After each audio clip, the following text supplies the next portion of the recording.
Prenons un échantillon de taille L, où les diffuseurs, qui sont dans notre cas des atomes, ont une densité Nd et donc sont séparés d'une distance Nd puissance moins 1 tiers. Une onde arrive avec une longueur d'onde lambda, aura à l'intérieur de l'échantillon un libre parcours moyen d égale à 1 sur sigma Nd, où sigma est la section efficace des diffuseurs. La rétrodiffusion cohérente est observée pour une certaine hiérarchie. Cette hiérarchie consiste à ce que lambda soit très inférieur à Nd, très inférieur à D et très inférieur à la taille de l'échantillon. Reprenons maintenant le même échantillon diffuseur. Quand l'onde rencontre un diffuseur, sa direction est modifiée en fonction de celui-ci. On obtient donc, à cause du grand nombre de diffuseurs, une lumière diffusée dans toutes les directions. Si on veut donc l'intensité diffusée dans une direction particulière, il nous faut sommer sur les différents chemins possibles qui mènent à cette direction-là.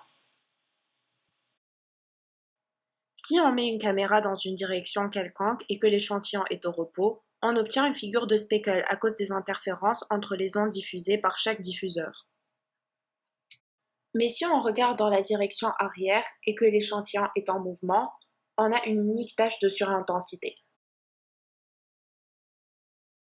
Ceci est dû au fait que la direction arrière est la seule qui offre la possibilité pour deux ondes conjuguées de parcourir exactement les mêmes chemins à l'aller et au retour.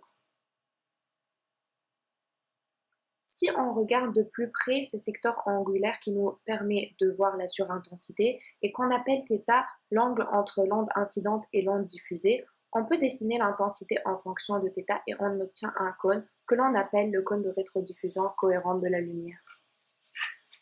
Ce cône présente une propriété très particulière en étroite liaison avec le libre parcours moyen D. En effet, si on prend 3 verres de lait qu'on dilue à chaque fois, en dessinant le cône de surintensité, on peut se rendre compte que à chaque fois qu'on ajoute de l'eau, le cône rétrécit encore plus. Ceci veut dire qu'il est inversement proportionnel au libre parcours moyen.